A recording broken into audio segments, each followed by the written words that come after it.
Hey guys, it is about 3 o'clock and on Monday,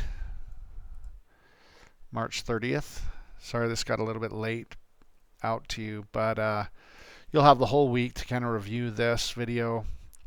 In this video, I'm going to be taking you through the Chapter 6 content. We'll be talking about the writing assignment. We'll be talking about things you can do to prepare for your final exam, your essay at the end of this unit. And we'll be going through the guided notes, and I'll be highlighting some aspects of the guided notes that you probably should pay particular attention to. We'll also be talking about your writing assignment that's due next week, and also how it can play into your essay. We'll be looking at some resources and seeing some images. This will be a little bit longer of a video than my Chapter 5 video because Chapter 5 was a review. So I'll try to be as brief as I can, as concise as I can, but there are some important things as we go through this. Chapter 6 talks about the legacies of historical globalization. So these are things that have impacted us long after some of the historical globalization has occurred. And one of the things we need to first pay attention to, as you'll see on my left of my screen, is two highlighted words there: ethnocentrism and Eurocentrism.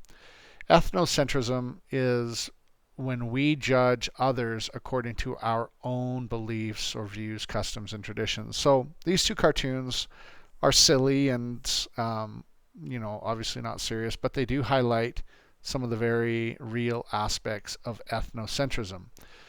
In the chicken crossing the road cartoon, you have the chicken on the left asking, "How do I get to the other side?" And the chicken on the right saying, "You are on the other side." And this is a good video. This is a good image of how ethnocentrism works. The chicken on the right here is convinced that this is the other side. The left is the other side.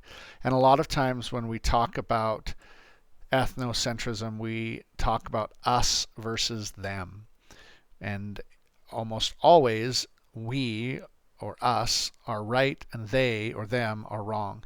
And so as we go through this chapter, you're going to see lots of examples of ethnocentrism and how it really led to a legacy of hurt and disadvantage for many people all over the world. We'll talk about some local Alberta context. We'll talk about some global context as well. This cartoon on the right, this Gary Larson cartoon, Far Side cartoon, is humorous in that it highlights how sometimes, without even meaning to be rude, we inadvertently or accidentally doom the entire earth to annihilation in an attempt to be friendly. So in our worldview, our custom is that we shake hands, and here we have this farmer seeing these aliens land who have heads that look like hands, and he goes ahead and shakes them because that's what he would normally do. But in these aliens' worldview, they just witnessed this farmer grab their leader by the head and shake him around. So sometimes these judgments or actions are deliberate, and sometimes they're even accidental, but always there's consequences.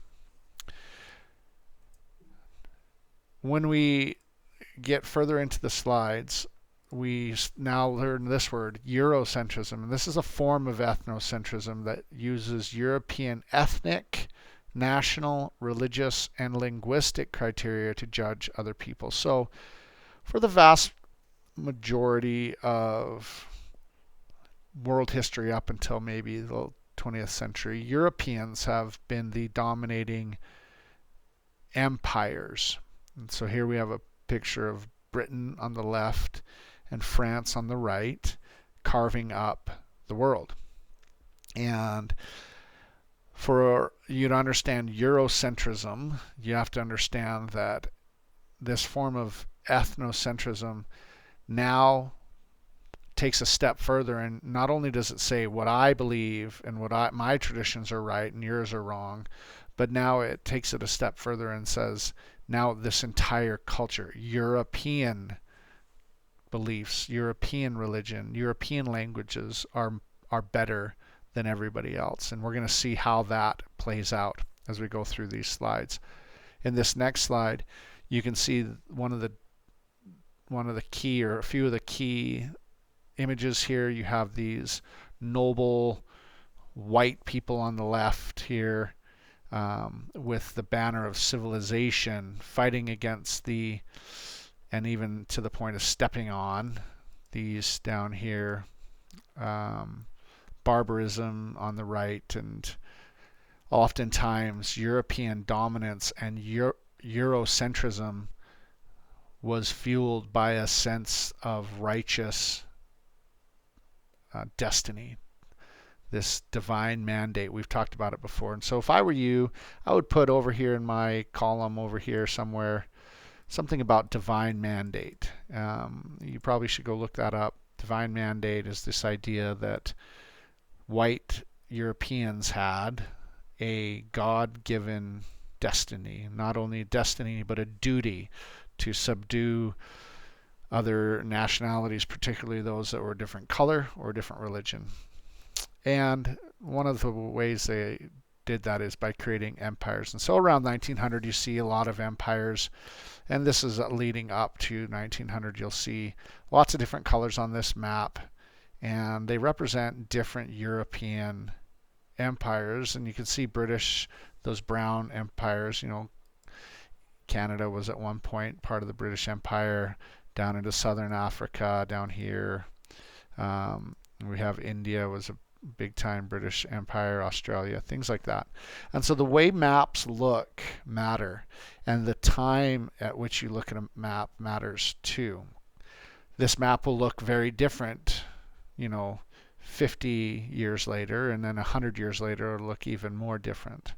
And so one of the legacies of ethnocentrism and Eurocentrism and the globalization that was carried out under those two waves, or two terms, was that you had large parts of the earth influenced by European thinking, language, religion, customs, and traditions. One of the best examples for that is Africa.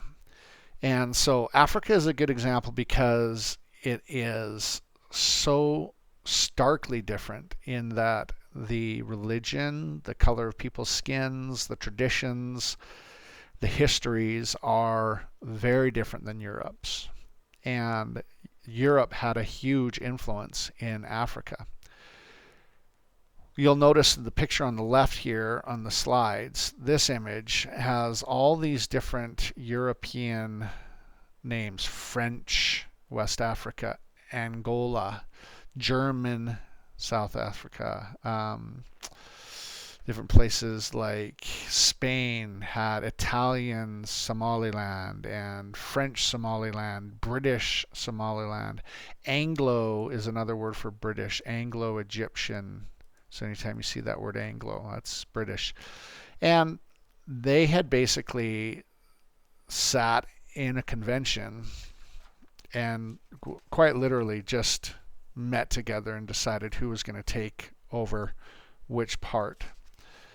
And there was this convention held where they basically did that. They took the map and they said, okay, well, we're going to have this part, we're going to have that part, and everybody kind of grabbed a piece of Africa.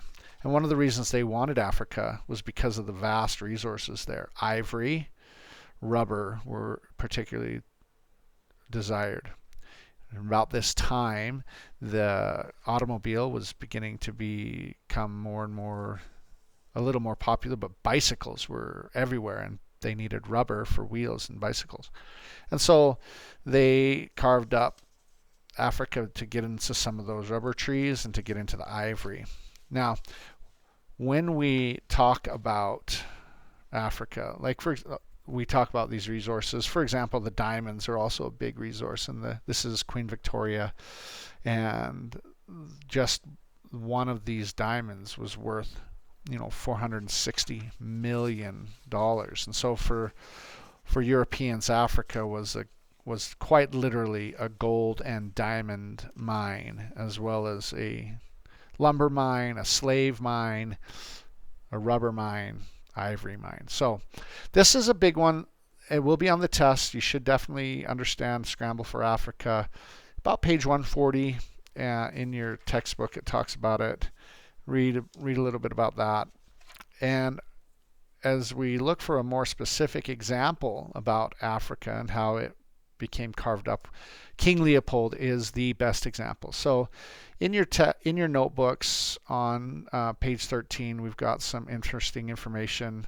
Your textbook has a little bit of information about King Leopold, and then we have this video, about an 8-minute video.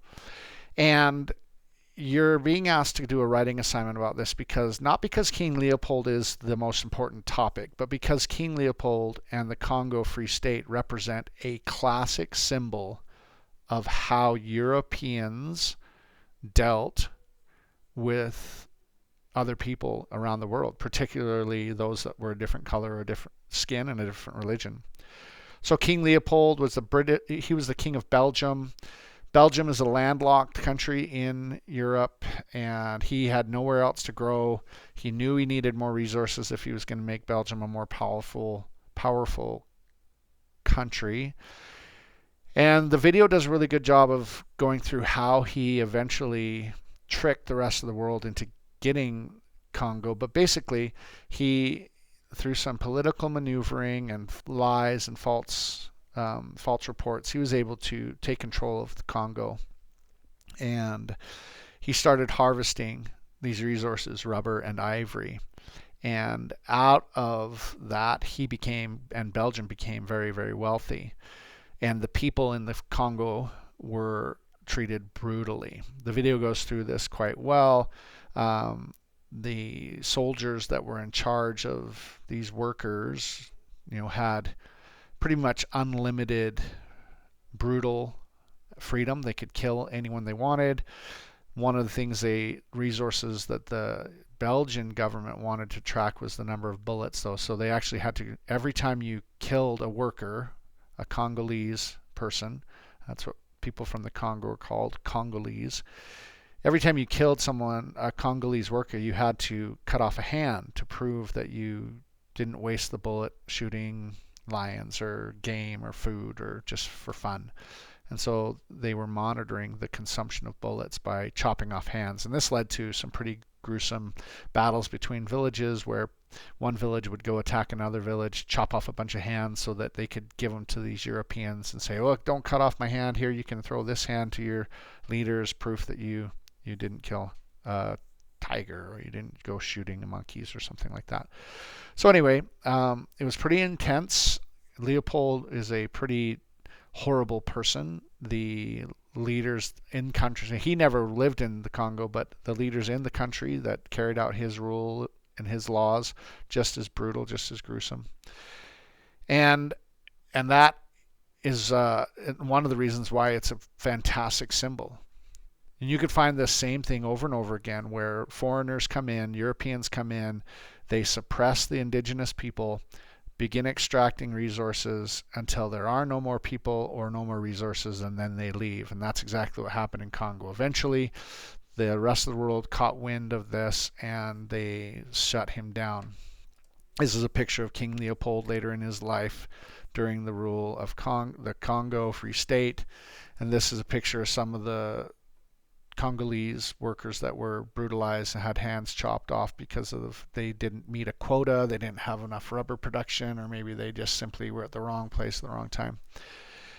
One of the craziest things about King Leopold's story is that he was able to keep it secret for so long.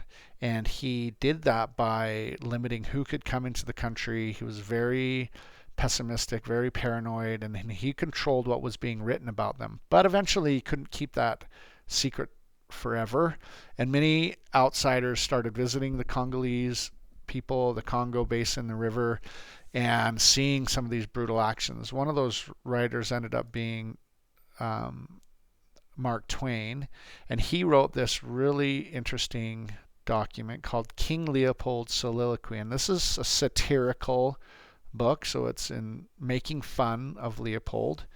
And so it's written from the point of King Leopold. So I'm just going to show you a couple of phrases out of this. And it allowed Mark Twain to make fun of Leopold and at the same time bring attention to the horrible atrocities. So this is a depiction of King Leopold up here on the top of this pyramid of skulls and all the decapitated skeletons lining up underneath him. And so when you're writing your essay or you're writing your writing assignment 2.2, some of these phrases might strengthen your argument. Just remember this is written in a satirical form, so it's a joke. It's making fun of King Leopold, and it goes through and basically Mark Twain wrote it as if King Leopold was lamenting and being sad about all the horrible things people are saying about him. They're telling all the bad things that are happening in this country, and none of them are talking about the good things I do. And so if I were you and you wanted to be really thorough in your writing assignment, and especially in your essay, you might want to go through this. And it talks, and I'll just, so for example, King Leopold says, these meddlesome American missionaries, these frank British consuls, these babbling Belgian-born traitor officials, they have told how for 20 years I have ruled the Congo not as a trustee of the power, an agent, a subordinate, or a foreman, but as a sovereign over a fruitful domain. And so he starts by making it, they're misinterpreting how I'm ruling the people. They say I'm trampling the charter, which is the government document, charter underfoot. They talk about how they're revealing details they don't know about. Down here a little bit more, Mark Twain uses a report that came out of someone that traveled to the Congo and talked about how while he was visiting some of these villages, here we go, he noticed that there were just skulls and human bones spread around everywhere. Tall grass growing over, so you could they were kind of hidden. And instead of owning up to the atrocities, King Leopold then says, "This is their way. They spy and run on to print this foolish trifle." So King Leopold's not taking any responsibility for his own actions. He, throughout this document, this book, talks about all the wonderful things he did for the Congolese people. He brought religion, he brought civil law, he brought order, but instead all of these people, the only thing they want to do is talk about all the hands I've cut off and all the feet I've cut off. And so this is a really interesting, I'm not saying you have to read it. You could cruise through it and look for some interesting comments here or there, but it sheds light on how the rest of the world definitely viewed King Leopold. He thought himself this righteous European ruler who had every right to kill and massacre and mutilate the people in the Congo, and the rest of the world obviously thought he should be held responsible for those actions. So eventually he was held responsible, and the Congo was delivered into its own government and free state. So that's Congo and the Free State. But he isn't the only one. You could find that all over the place. Lots of examples of Europeans that sweep into a nation, take all these resources, and then leave or demolish the population or demolish the resources. Okay, let's shift gears now, and we'll talk a little bit now about migration. And I'll go through these next 3 or 4 slides, these next couple slides really fast. I just want you to pay attention to the way these arrows are heading. And then from the 1500s to the about 1900, you'll see that most of the arrows are heading out of Europe into North America or into South America. Okay, there's a little bit of migration through the Russian Empire and a little bit of Asian migration south. But by far, the majority of the people are heading from Europe over here to North America over here. And that's where a lot of ancestors of people in our class come from. I am one of those. My early ancestors came from Europe, came from Scotland and England, and ended up in North America. And a lot of people did that. The thing I want to highlight here is that when they did that, they brought with them many of their traditions, many of their beliefs about government, many of their beliefs about religion, many of their beliefs about how society should be run, and even things like food, holidays. Many of the things that we in North America kind of celebrate have a European history and a European ancestry. Okay. Now, the second map here is later in the 20th century, so after 1914-ish. You see a totally different set of arrows. We still have lots of people coming from Europe, that's true. But we have way more people coming from Mexico into the United States, and we have far more people coming from Asia into North America. And so you see a second wave of migration late in the 20th century, and just like the first wave, they're going to bring a lot of their traditions, a lot of their food, a lot of their customs, a lot of their religious practices with them, okay? And that's important to understand, that as we live in a globalized world, we're influenced by all of this. All right, so let's go back in time now, back to some of the early 1500 and on to up till the 1900. And in your notebook, I'm on page 15, and in your textbook, we're on page 149. And I want to talk a little bit about some of the effects that goods and technology have, because when people come from different parts of the world, they oftentimes bring their technology. And early in this history, European technology was far more advanced than indigenous peoples' technologies, particularly in stirrups. So the stirrup is an important part of the saddle. It allowed fighters to sit up, just like this Spanish conquistador is sitting up, and then they could use the horse as a platform to fight from. The horse was also an extremely intimidating animal, could charge down large groups of people. They would scurry and run away. But the stirrup and the horse and the ability to fight from an elevated platform was a huge advantage for the Europeans. Later in that history came the rifle.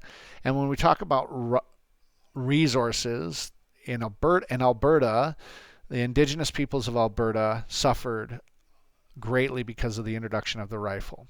Prior to the introduction of the rifle, Blackfoot people's most efficient method of killing and harvesting buffalo was through things like the head smashed in buffalo jump. And once a year or so, they could, maybe a couple times a year, they could harvest many, many buffalo at once. But for the vast majority of the year, they were hunting small game, and they were doing it one little piece at a time. So they weren't damaging the population of the buffalo, even though they could kill many in one kind of buffalo jump session. They still were only doing one, maybe two of those a year. With the introduction of the rifle, we have scenes like this where buffalo are being slaughtered just all the time, anytime, by anybody, any European with a gun. And I think it's important to note that this train just keeps on going. Like all these dead animals, they just get left. This is completely for sport. These people in this train are killing completely for sport, for fun. There's no harvesting of meat. There's very little harvesting of fur. There were so many buffalo that they felt like they'd never run out, and they just could kill and kill and kill. This is a picture of a couple of guys standing on this huge pile of buffalo skulls. And, buffalo populations went from some estimates of 30 million down to about 1,000 in about 100 years. And when that happens, and when somebody's primary source of food, clothing, other resources come from the buffalo, that has a huge impact on the indigenous people. And so the introduction of guns, the introduction of horses played a huge role in depleting the resource of the plains buffalo, and that impacted the livelihood and the lifestyle of the indigenous people, and in many ways is what resulted forcing them to have to go to reservations to be able to survive, which we'll talk a little bit more about in chapter 8 or chapter 7. Let's shift gears a little bit and go to India and see how this impacted the people of India. One of the ways that it impacted the people of India is through the development of this type of technology, the cotton ginny. And this allowed people to take cotton harvested out of a plant and turn it into cotton that could be made into cloth very quickly and efficiently. Prior to the invention of these technologies, the harvesting of cotton was super labor intensive, and it required time consuming work picking it, cleaning it, separating it, stretching it, and all of that used to be done by hand. But as the Industrial Revolution began, you had mass production of cotton now, and places like Britain saw India as a place that they could use to harvest lots of cotton. And so you'll see in this slide now, the pink on this picture in the left here represents all of the land that was owned by Britain in India. Now, this is what it looks like in 2006, the picture on the right.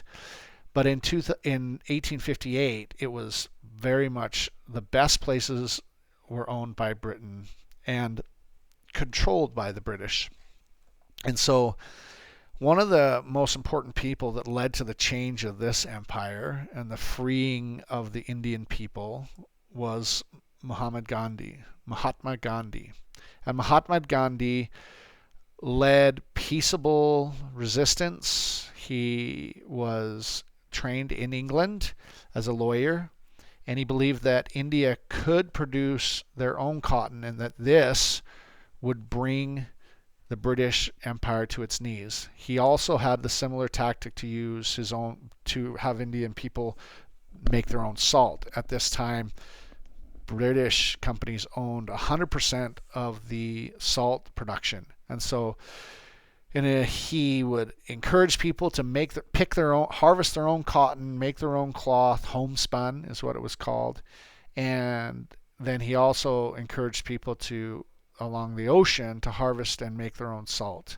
And if these two resources, cotton and salt, could be taken away from the British Empire, he believed that it would make them leave India and give the power back to the Indian people. And one of the problems he had is that in India there wasn't just Hindu people. He was Hindu. There were also Muslim people. And so this is a picture of Gandhi here in the middle after a meeting of the Indian National Congress, which was a meeting between, we have Muslim Indians here and Hindu Indians over here. And this picture is particularly interesting because Gandhi's in the middle, and that's how he was able to help. He was the bridge. These two groups of people traditionally have been enemies. They've battled in war. They still do.